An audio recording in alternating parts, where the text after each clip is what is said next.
94.3 WYBC, the rhythm of the city. I am Wanda Coppage. I have a group of people here with me today representing a wonderful network that I can't wait for you to hear about. You probably already heard about it. It is the Connecticut HBCU Alumni Network Incorporated. I have a few of the members here, founders. I'm going to allow them to introduce themselves and then let us know who a part of the organization that is not here. I'm going to start with Miss Shantae. Shantae, can you introduce yourself? And I know most of you, if not all of you, had to attend an HBCU since you represent this network. So tell us a little bit about the HBCU you went to and your title within the organization. Shantae. So, good afternoon. I am Shantae Till Williams. I am a proud graduate of the illustrious Howard University. Ain't you? Yes, you know. And I am one of the co founding members of the Connecticut HBCU Alumni Network. You guys are being professional because normally that HU is a lot more profound when we hear it out in these streets. But that is okay. We'll see. I think by the end of the interview, we'll probably get it the way we normally hear it. I'm going to go to Miss Alice at the bottom. If you can introduce yourself. Hello, my name is Alice Coleman, and I am a very proud graduate of Hampton University, and I too am a co-founder of the Connecticut HBCU Alumni Network. Nice. And then to my left, we have two people on the screen. So we can start with you, Miss Talima. Hi, I'm Talima Andrews Harris. I'm a proud graduate of Spelman College, and I serve as the president of the network. And next, Miss. I am Medria Blue, and I'm a proud graduate of Howard University, the Mecca, and I am one of the co-founding directors. Nice. Now, when did you start the Connecticut HBCU alumni? We're Maybe I about should to go celebrate ahead. our 5-year anniversary, so 5 years ago. Nice.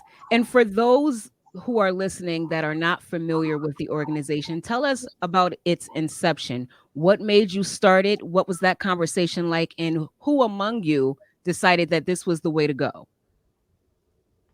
So it started with just us being active in our alumni organization. So Shantae and I were active in the Howard University Alumni Association. I was the president and one of the executive board members. And we were planning a send-off for the Howard students. And we were asked by a member of the community if we could plan it for all the students. And so we did. And Alice and I worked together at the time. And Kendrick Bracy, who is not here, who is another co-founding director, he was one of my first students, an educator. And so Oh, I know that he went to both Morehouse and Xavier. So we need a place. We need you, Kendrick. He jumped right in. And so we had this fabulous send off, the first send off.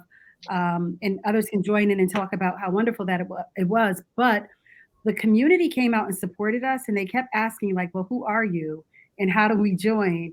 And we were like, we were just like doing something nice for kids, but we ended up with some of our signature parts of the program for the send off, like giving each kid, each student, a cash gift because the community just came out and supported us and gave us money to hold this send off. And we knew that we wanted to give it right back and put it in the hands of kids. So we it was classic in terms of our entertainment, our messaging that we wanted students to have before they went off, the feeling that we wanted them to have that they were really loved and supported by their community. And we were counting on them to go there and handle their business at these HBCUs. So that is how we decided after that when people said they wanted to join us in this work. And we just continued to have programming. A few months after that, we had additional programming. And that is how we became an incorporated organization. thank you, Miss Blue.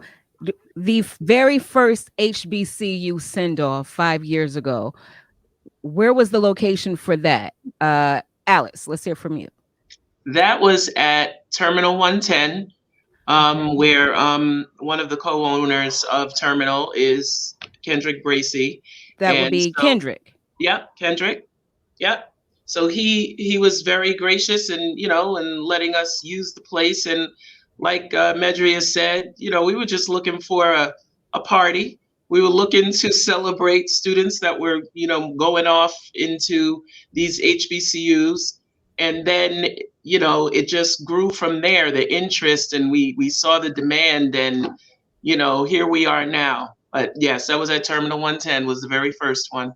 Nice. And like you said, it's grown so much throughout the years. I'm trying not to shake the table. What do you see? What's your vision for the network by itself, but more specifically for the HBCU send off? I was there last year and you had wonderful sponsors. You provided wonderful, large, big ticket item care packages to send the students back off to school. What's your vision for the HBCU send off? Mm. Talima, let's hear from you. So, of course, each year we want to grow, but it's not just about the send off that day. It's about the longevity after that day and letting our students know that we are here to support you while on your way, and then when you get there, and then when you come home on those breaks. So it's about the longevity. But in terms of the send off, it would be great. We're thankful to Home Depot for being our biggest sponsor, but we also have other sponsors, local organizations that support us, but just also for other people to realize that you don't have to be part of a particular company or organization, that your donation supports the student. So you can be a single individual, or just a family in general, that you can support the network, and everything we do go back to our students. So this year that we're hoping that, not only New Haven and our Hartford, we have Waterbury students, but those other cities and towns throughout Connecticut know that there are people here that are willing to support any student that goes to an HBCU. Nice. So that's a two-part question because that's actually on my list. How will people be able to donate? We're going to your website to do that? Yes. Okay. Yes, there is a place. There's a place on our website that it's on each page of the website, wherever you may navigate yourself to. But it's it says we're looking for support, so you can either donate your time or donate your money or donate both, and you have the choice to do that there on our website. Give us your information, and we'll reach back out and let you know specifics. So on the website you have because I actually visited the website today, you have a list of your upcoming events. So people would go onto your website, see the events, and if they are available, and HBCU grads or just in general to come out and help. Is that how that works? Absolutely. Right now, that's basically our way of becoming a member for you to participate in our events. We are in the process of getting together a formal membership meeting. We're getting that together, but right now that is the way to do it, to go online and send us your information. Nice. Shantae, I'm coming to you now. What has it been like for the students that you have helped and are currently helping through their HBCU journey? Do you have any of them that come back to you and speak to you and say, thank you for this, or keep you up to date on how that experience is going for them? So I guess I can answer this question in two ways because I have one that actually lives with me. So yes, she is very grateful that I'm supporting her tuition.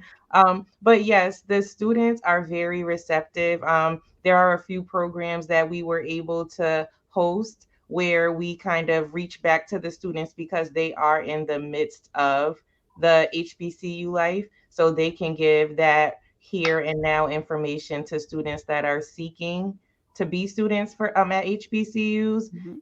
And I know when we did our first group back in 2019, 2020, we were able to host an event when the students came home for Christmas break. We had a pizza party and game night, which was fun. So with COVID, it made things a little challenging for us. So a lot of what we did had to be virtual. But I think we're moving to the point where this year will be our first graduating class that we sent off as freshmen, they're graduating this year. So we're looking to do something big to keep that communication going, and of course to never lose sight of the students that we sent off, because at some point they will sit in our shoes and they'll be able to help bring in new students over the years. Nice. Now, is your daughter in that graduating class this year? No, next Not year. not She's yet? a junior this year. Okay. Okay. So, and another thing that I've noticed that is a wonderful part of what you do, especially as it speaks or relates to the HBCU send off, when you recognize the students and you kind of group them by schools, you have the benefit of getting to know someone before you travel to that school that came from where you're from, whether it be New Haven or just somewhere in the state. Was that also a part of the plan? Because I think that's brilliant.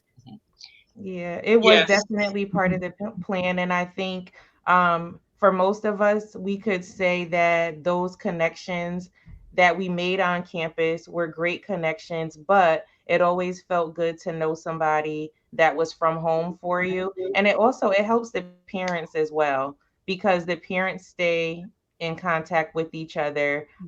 You never know who Medria's mother may have been going to DC to give her something, and maybe my mother needed her to bring something. So making sure that that connection is there is very important, because you're coming from the same place and you're going to an unfamiliar setting.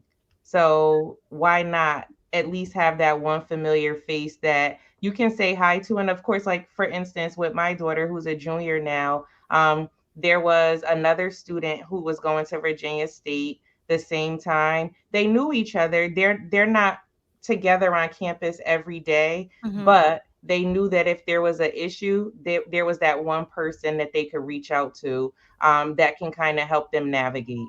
Absolutely. That's wonderful. And you guys just had a strong presence at Hill House for one of the Hill House Wilbur Cross games, and you hosted HBCU night. Tell me about the inception of that, how that started. Where did I start? Did I start with Medria? Because we're Well, going back in a circle. let's bounce that one off to Alice, because Alice. Okay. Alice, we each kind of take on different roles and have our parts that we really work hard on, and we work together though. But I'm gonna let Alice, because that was her idea. That was your baby. Okay. Mhm. Talk to us, Miss Alice. Well, we really wanted, because part of the reason we started the network too, as educators, we would, find students who were not well educated on historically Black colleges and universities. There were a lot of misconceptions that they had, whether they be from parents or friends or wherever they got it. So that was one of the big reasons why we started this organization. And just being up here in the North, it isn't as well known and celebrated. You don't have a whole lot of legacies, people who went to HBCUs in the past. So for us to get awareness up in this area is really important. So the Cross Hill House game is a long time tradition, in this area, Yeah. and we do find that there are a lot of HBCU alumni who are educators in the area. And so that was just the reason, for the thought in the first place. So, yes, this is our second year that we held HBCU night in the field house for the Hill House Cross basketball game. And as if you were there, you would have seen Assistant Superintendent Keisha Red Hannons came to give her words of recognition to the NHPS staff, New Haven Public Schools staff, and just to recognize those teachers that are here and well respected in the community and within the school system.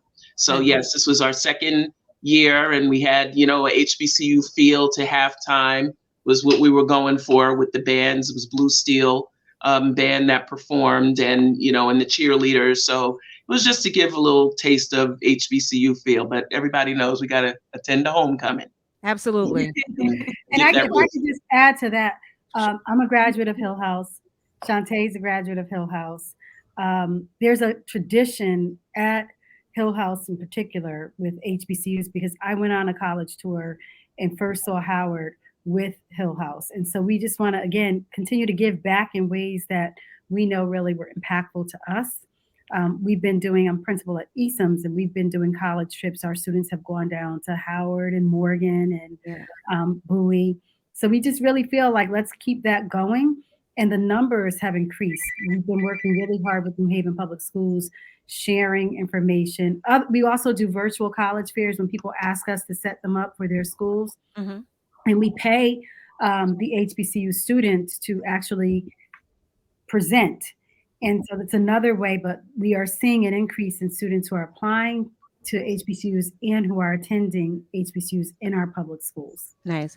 Madria, you took the words right out of my mouth. I was going to say the same thing. I too am a graduate of James Hill House High School. It was my junior year where we did the Black College trip, Mhm. and I w- I was exposed to all of these schools. South Carolina State University was what did it for me. I said, I have to, this is where I need to be. This felt like home for me. I did not attend South Carolina State University, nor did I apply because it was just way too hot. And I didn't want to do the heat nor the bugs. So we had to find a balance. And that's how I ended up at Virginia State University with other reasons as well. I know we support higher education across the board, but there's just something about an HBCU experience that is different. You all went to it, so I'm going to go to each of you. Talima, tell me what that college HBCU experience was like for you and what it did for you as a person. Um, it's almost like I can't bring it to words, but being on campus became home. Every time I go back, I feel like I'm home again. But Mhm. it was surrounded by women, well, young women at the time that looked like me, and we weren't the only smart one in the room. We were all smart, and now we're smart together. And then it was just this opportunity where I got to study under Christine King Ferris, who's Mhm. Dr. Martin Luther King's eldest sister. And she was my professor in the education department for several years. And it's like that living legend who the history that she had, and like even now speaking about it, it feels like, oh my gosh, like I can't believe this type of experience. So it wasn't just the academics that I got, but it was just what it means to be a strong Black woman in this world. And it prepared me for everything I've accomplished since. And so it was just a dream come true. And I'm glad that I made the choice that I did. Nice. Going to head on over to your right from where I'm sitting. That's you, Ms. Blue. Okay. All right. So I guess I need to really be thankful to New Haven Public Schools for another experience as well, and that is going to Africa for 3.5 weeks. So when I went to Howard, I already had a very high level of consciousness, and so it was the perfect place for me. The timing, like there's a Hair Care Act now, Crown Act. Mhm. I've been natural since my days at Howard. Um, just my consciousness, people are talking about diversity, equity, and inclusion. This kind of thinking was instilled in me at Howard. And so it's not new. It's not new to my work. And studying at Howard, studying in DC, being able to see art exhibits by Archibald Motley, Romeo Bearden, all these different people, the coursework that I had, being able to celebrate my Blackness when around me there was such chaos Yeah. in our Black communities. And our village is on fire. I say it all the time, it's still on fire. But there's so much beauty in it too. And that's so important to go and to be able to love yourself and plan to fight against the things that, as Lucille Clifton said, every day of my life, something has tried to kill me, but I have survived. Okay. Mm. That was profound. That she said that like a Howard alum, right? Yeah. That's That's why right. y'all Thank speak you. You know. Let's go to you, Shantae. So Talima kind of said it exactly how I feel. Um, I feel like when you get onto the campus, and of course, I would speak for my experience at Howard, walking onto that campus and seeing people that looked exactly like you and Mhm. they wanted to be there. Like they had that passion of wanting to be there, and they were all smart, they were educated. It wasn't like it didn't feel like a competition. It was just, it was love. it was support. If you were struggling in a class, your professor would not let you struggle because he or she knew that their purpose was to help you. So it was just a different feeling. And I think Medria said it to me one year when I was going to homecoming. And I was like, I don't know if I want to go this year. And she's like, you need to go. You need to refresh and reset. And that has stuck in my head for the past like 5 or 6 years because that's exactly what you feel when you go. Nobody, it's not the question of like who has received their master's or doctorate. It's just that love. People that you haven't seen, the hugs, the congratulations, what are you doing, how can we stay connected, but it's just that cycle that just doesn't stop. And social media has definitely, like for me, we have a Howard group, and it's funny, like you just have fun. There's personal things that happen in that Facebook group, there's funny things that happen, but again, having that opportunity to be around people that look like you, they think like you, they want to be there, it's amazing. You can't put it into words, you just have to experience it. Absolutely. Miss Alice? Definitely. Yes, it's funny.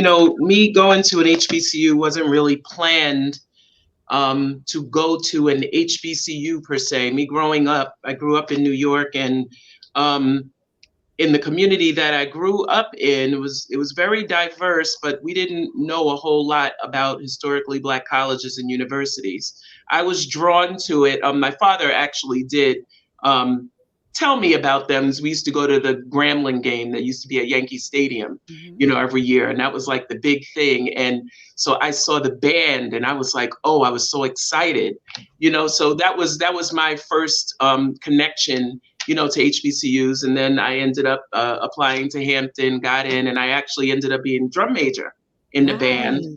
And where I performed at that same event that later moved to New Jersey, to the Meadowlands. So, but being a student at an HBCU really gave me the confidence that I found that I needed as I ended up getting a corporate job right out of college.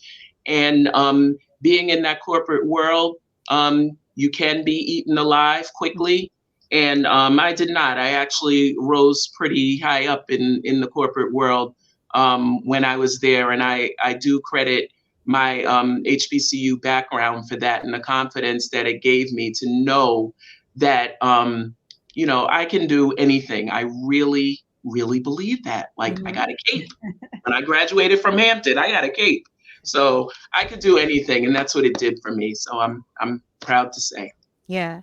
If I could sum it up with one word, and I'm going to ask you all to do the same as well. I feel like my experience at Virginia State University provided a sense of freedom to where I was able to be amongst other people who were just allowed to be themselves. You get to explore every part of who you are, from your creativity to their style of dress to the music. There was like go-go, there was house music, there wherever you came from, there was a piece of culture that was an expression of who you are as a person, and you got a chance to just be free. That's my word that I'm going to use. We're going to go around again before we wrap it up and say, if you can leave with one word that will kind of sum up one word your experience, what would it be, Talima?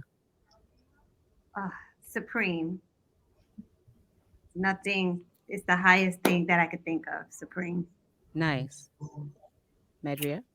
Love of self and love of my man. I met my husband there. Me Ow. too. Love my friend. Ladies, there can be benefits at the end of the day. Is he also from New Haven? No, he's not. I brought him back to this I community. know And that's he loves right. the community. Mine is from New Haven. And you, Alice, you met him at Hampton University, or did you know him Yes. here? Yep. No, I Nice. met him at Hampton University. Look at Yep. that. Had to travel all the way to Virginia for somebody that was You know already what? here. That's the way it has to go sometimes. It's okay. Shantae, what's your word? Purposeful. I like it. I Mine is like strength. strength. Strength. Strong. Yep. Absolutely. Kendrick is not here, but he is a part of this as well. Absolutely. You guys are phenomenal. I see you. I see the work that you're doing. I see how it's growing. I already spoke to Alice. So I'm gonna be at one of the upcoming events, and hopefully more. I'm going to drag my son along too because he needs to experience this HBCU. And what I don't like, but I'm going to go ahead and say it, he already has his eyes and heart set on going to Howard University. I said, all That's right, right, Candace. That's we'll right. see. Do you have any final words for anyone that may not be from New Haven, the other cities of Connecticut that has a child going to an HBCU? They want to reach out to you. What would you say to them? Go onto our website. Go onto our website, follow us, reach out to us because you can also email us if you have questions. And And I what's think the email address? I'm sorry. another big event that we do is the Chris Paul event. And so we had about 900 students that we bussed up to the Mhm. weekend, and we had lots of colleges there for them to have on the spot interviews, and alumni came out and also man booths. And they also got to see several games. Was it two on 2 days, and then we had all the entertainment. So it was a really nice HBCU experience. And that's at the casino. Yes. Yep. And we're confirmed again next year for That'll November. be our third annual. So it's a Okay. really big event. And then we have some smaller venues, but we also, again, like if people want to have a virtual fair, we can call those young people in. You tell us what, I'm looking for. My child is interested in majoring in this. We'll say, okay, we have a great database because we've been doing this for 5 years. Each year we send off over 50 kids. So it's a very, and then other kids who didn't make the send off sometimes connect with us. So please reach out to us. And I have to say, I'm a Morgan mom and I'm a Howard mom. Nice. What's If you find the HBCU that is right for you, just went to the Bayou Classic this year, the Pride for Xavier and not Xavier, Southern and Grambling. Like there's so much great stuff happening with our HBCUs. yeah, and Tennessee State University just won the first Grammy from one of the Grammy, yep. HBCU. Yes, So yes, definitely yes. big things. Yep. The Chris Paul, is that Mohegan or Foxwoods? Which casino? Mohegan. Mohegan. Mohegan Sun. Yep. Okay. And then we were going to have the email address. Shantae, were you going to give the email address so people can email you? cthbcu.com. Well, and that's the website. Okay. And the email is cthbcu network Alumni network at Dot gmail.com. Okay. But if you go on the website, there's a way to email straight from there. Absolutely. Awesome. Awesome. I enjoyed this conversation. I can't wait to see what's coming up next. The video is going to be posted on my Facebook page and also on YouTube and on the YBC website. If you missed any of this information, please, I encourage you go back and watch it. Kudos and salute to all of you. And we thank you so much, Wanda, for your support. Thank you. Absolutely. And for what you do in the community. Thank you so much. Absolutely. I appreciate you guys. Thank you. Make us proud. And don't want to be biased, but I just didn't feel what I normally feel when I hear this Howard. So I'm gonna have y'all do it one more time. So it sounds okay. That works. Hey, you know. Yes. That was the work one. My pastor's going to see this and he's going to say it loud too. That's right. This has been the Electric Drum. Thank you for listening. Keep it locked. More R&B is coming in after this. It's 94.3 WYBC, the rhythm of the city. Enjoy the rest of your evening. Signing off. Bye. Thank you, ladies.